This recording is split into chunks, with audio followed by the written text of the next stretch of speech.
Hello ladies, and I'm talking to you specifically. And this episode is dedicated to black women who have given up on black men. They say black men are lazy, say black men are useless, say black men are uneducated, they're worthless, they don't have any intent on being in relationships. They use women, they make children, and they walk away. And their sole purpose is to find sex, have sex, be about sex, and then walk away. And that might be true for some guys, but that's not true for the entire culture of black men. And we need to be honest about some of the philosophies and the rhetoric that we're using every day when we talk about our black brothers. Now, the first thing that we need to understand is that if you come on social media, if you go on TV, if you write a column in a magazine, if you put something in the newspaper and you suggest that black men are worthless, then to society they will be worthless. And people will start to regurgitate this and say these things and begin to implant those ideas in our black men. The truth is, for any black woman that has the audacity to say that black men are no good, she is way off base. What she needs to say is that for the black men that she has been involved with and connected to, it has not given her the results that she needs, that she's been looking for. But to say that all black men are worthless to their communities, are worthless to their children, are worthless to the women that they get involved with, that's a pretty broad stroke from a brush. Now, what we need to get back to is this. There are worthless men in every culture, every race, all across the United States, and for that matter, in all of the other continents. But there aren't conversations that depict them as being losers and being unsympathetic and incapable of love.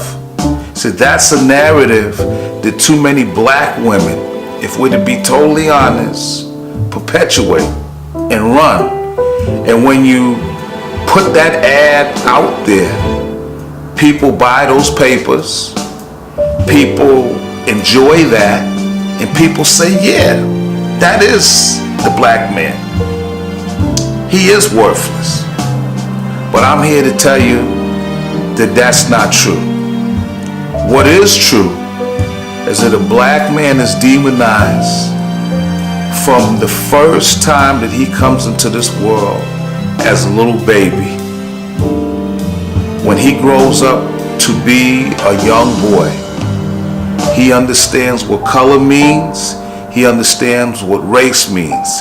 He understands what being a dark-skinned man can lead to. He understands that politics that relate to him will never render him the kind of results that will make him happy or content. He listens to, on a day-to-day basis, women that look like him suggest that he will never be nobody. And when those things happen for decades, what are the results that you're going to have? A bunch of black men with low self-esteem, a bunch of black men that would prefer getting involved with other races and other cultures because he doesn't have to hear every day that people that look like him are of no value, not just to their communities, but to the world. Now, as some say, keeping it 100 and being transparent, and being totally honest about what we're looking at and what we're dealing with.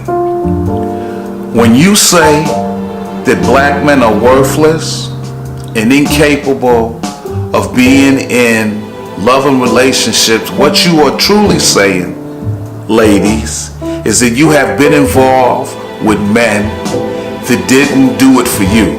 You have been involved with men that gave into that self-fulfilling prophecy, that you have been connected to men that had no idea of what it is to be a man. But that man is not the ideal man, and that man is not what every other black man is about. And you have to take some ownership in what has taken place in your life, which is this. The quality of a man has everything to do with the expectation of the kind of man that you are seeking, the kind of man that you desire. Men don't drop out of trees.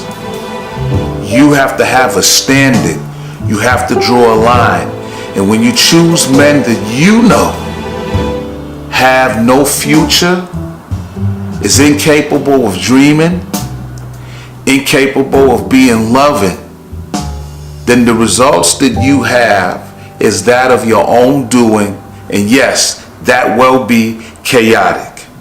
So what we have to think about is changing behaviors and not continuing to spew a narrative that talks about a whole race of men when you don't even know all of the black men on this planet. And it's extremely important because there are little boys right now sitting in rooms or bedrooms all around this country, and they're waiting to develop and come into their own. And they want to be these men that you seek. But you already have your mind made up about their potential and their futures. And so what are they to do? And they're in this catch-22 situation because if they decide to entertain Latinos, you get upset. If they decide to entertain white women, you get upset. If they decide to entertain anybody else but a black woman, you can't accept it. And you say that they're leaving you. They don't want to be bothered. But the truth is, they want to be bothered. But they fed up with this notion that they're not good enough and all the other men walking this earth are superior and better. So that leads them to a conclusion. Do I try to stick it out with my sisters? Or do I make some healthy choices about what I'm faced with? And it might be that exploring other cultures, other women might be the way for me to go right now. Because some of my own women, my own kind, women from my own culture, are not ready to embrace me for all that I am. Black women, if you want that black man that you say is so hard to find, then you must begin to do the work. And the work looks like this. Start honoring the men that have their act together. Start honoring the men that appreciate women. Start honoring the men that are capable of being in relationship, and they come with the tools ready to go to work and be there for you. And stop looking for excuses. You know, it's like a carpenter showing up at your door to do some work, and before he gets in, you ask him to open up his suitcase. You ask him to open up his bag, and you start going through all his tools. Do you have enough tools to do the plumbing? Do you have enough tools for the electrical work? Do you have enough tools for the ceilings, the walls? And you start being judgmental and not sure if he's capable of doing the job. We don't ask other men to go in their tool bag and pull out all their tools and prove to us that they can do the job. And what you need to do is recognize that you play a role in the demise of some of the good black men that are leaving some of you for other women, because you're starting to believe the narrative that has been pushed for decades and for so long, that our black men are not worthy of you and that you should consider other men. Now, I'd like to end this show by saying this. Everything that you want, everything that you need, those black men are more than capable of giving you. But make a pledge from this point on that you will never talk about a black man in a disparaging way. And if you do talk about a black man in a negative manner, that you're talking about that individual and not every black man that's walking this earth. And understand that your decision to have a good man in your life rides heavily on what you are willing to accept and the standards that you will create for yourself. A black man is not a mythical figure. They're all around us. Just take a look. But understand, choices become more important than ideas and philosophies. Choices determine happiness. Choices also determine unhappiness.